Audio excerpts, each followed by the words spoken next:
Good morning, everyone. I am visiting with my son, so I'm over at the house he's staying in.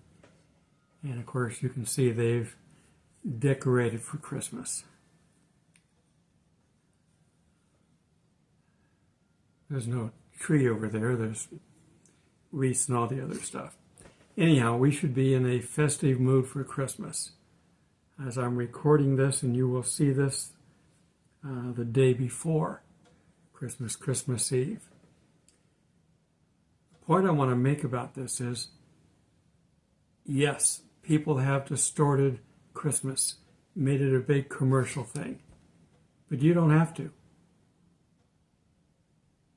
Santa Claus is Santa's saint. Santa Barbara, Santa Monica.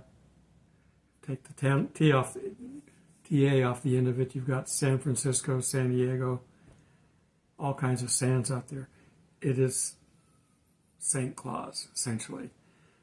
But it's based on St. Nick. It's based on a priest, basically, who went around helping out children and giving out toys. So there's some basis for it. What it's been turned into is a big commercialized mess, intent on one thing, buying and selling. Who cares about anything religious? We just want you to buy and sell. Don't get caught up in that.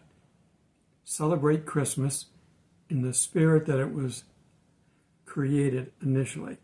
Like I said before, they didn't celebrate Christmas until 2 or 3 centuries in. So all the other stuff that's added to it, yes, they celebrated it on or near a pagan holiday, so that way they could stay alive. So don't tell me you can't worship on the 25th because it coincides. If you worship on Halloween, which is All Saints' Day, but you did something for Jesus during that day, it would overrule anything else that would be going on that day. Take it back. Don't let the devil have it. Okay, so we're going to look at a poem that was written for this gentleman, wrote it for his kids. Clement Clark Moore. This is part of the holiday tradition that we want to keep. Listening to Christmas music is something that's good. Yes, some of it's commercialized, but other parts are not. Pick and choose. Clark lived between 779 and 1863. So right after the American independence, 1776, is when this was written. And we're going to see a little bit about who he is so we can kind of understand his framework in putting this together. This is a story, just like A Christmas Carol by Charles Dickens or anything written by Shakespeare. They're stories. You're not supposed to worship stories. Enjoy them for the fun for which they were created. He was born in New York City, the son of a Reverend Benjamin Moore and Charity Clark Moore. An only child, Clement was capably tutored at home by his father until he entered Columbia College, according to a biographer, Samuel White Patterson. He graduated in 1798 at the head of his class, as his father had 30 years earlier. In 1801, he earned his master's from Columbia University. He was awarded an LL.D. in 1829. Okay, so he's accredited. He's smart. He's from a well-to-do family. In 1813, Clement Moore married a 19-year-old Catherine Taylor, whom he eventually had 9 children. A very religious man, he gave a large portion of his land that he had inherited, part of his Chelsea estate, and now called Chelsea Square, to the General Theological Seminary, where he was professor in 1823 until he retired in 1850. At his retirement, he purchased a home in Newport, Rhode Island, and he died in 1863. Okay, There's his biography. He's not a kook. He's not a Satan worshiper. He's not creating something to be vilified, okay, which is a lot of what he has. So he wrote A Visit from St. Nicholas. St. Nicholas. Now, yes, he's taken some liberties because he's a writer and a literary professor. He wrote this poem for his children. So that's what it was written for. It was not to create a new religion.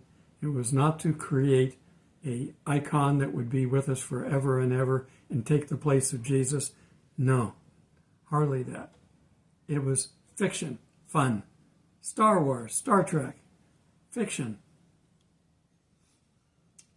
CNN, NBC, NBC, all fiction. Okay, so here's "'Twas the Night Before Christmas." Enjoy. "'Twas the night before Christmas, when all through the house not a creature was stirring, not even a mouse.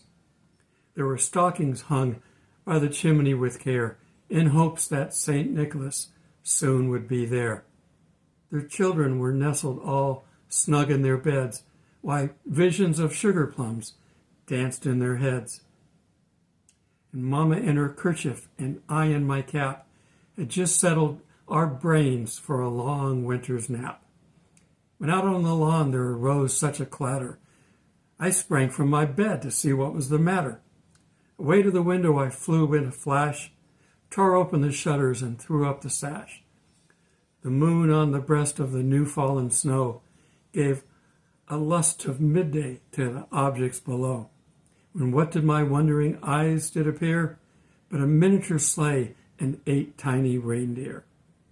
With the little old driver so lively and quick, I knew in a moment it must be St. Nick.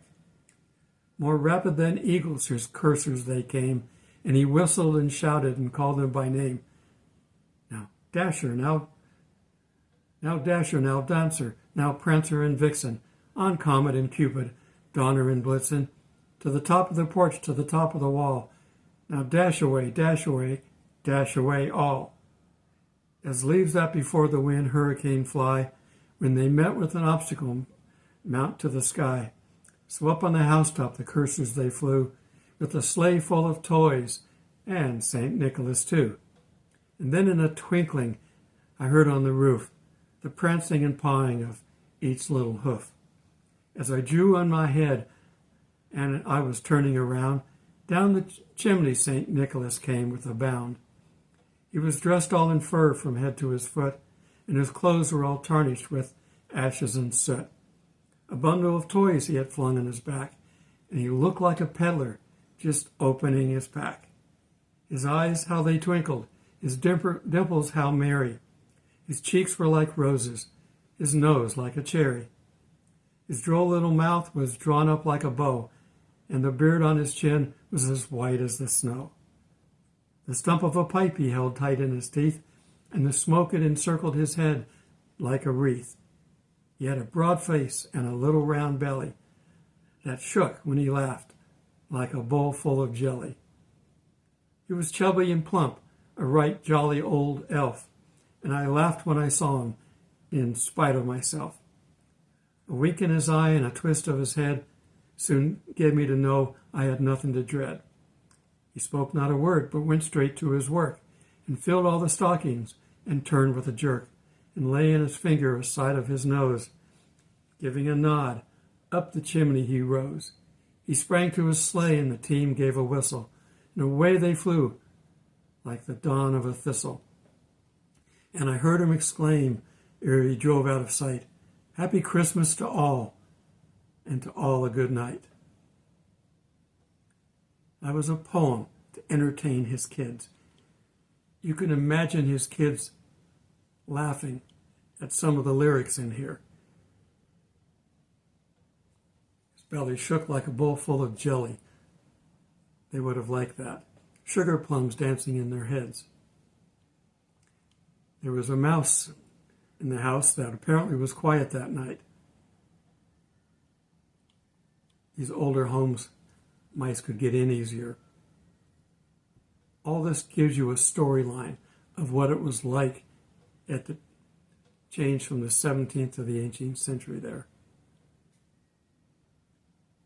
This person doesn't exist.